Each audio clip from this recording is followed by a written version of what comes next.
Let's take a look at this thing, pseudo elements in CSS. So what is the use of pseudo element? You want to apply the style for part of the element. Say you have a paragraph of 10 lines. Maybe the first line alone you want to apply the style. Maybe the first character in your paragraph alone you want to apply the style. Then you can go in with pseudo elements. We'll take an example here. Let's take some paragraphs. Let's populate dummy content. And this is how the paragraph looks. Let me delete the all these styles. So this is my paragraph. If the very first line should be colored in my paragraph, how will I access that? P, and then you have to give this selector, and we have to go for first line. And then now you can apply these styles. Say if I give color red, you'll be able to see the very first line in your paragraph got styled with that particular color. You can also go with one more effect, that is first letter.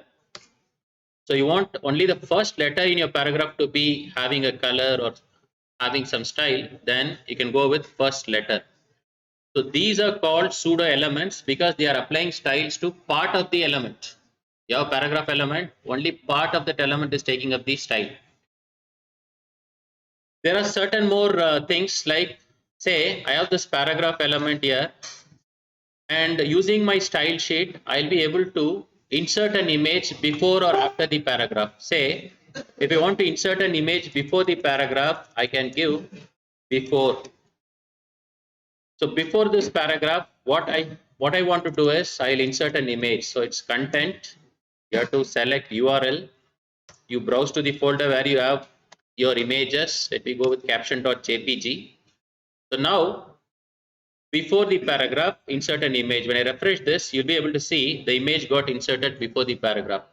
So even from your CSS, you'll be able to insert content into your web page.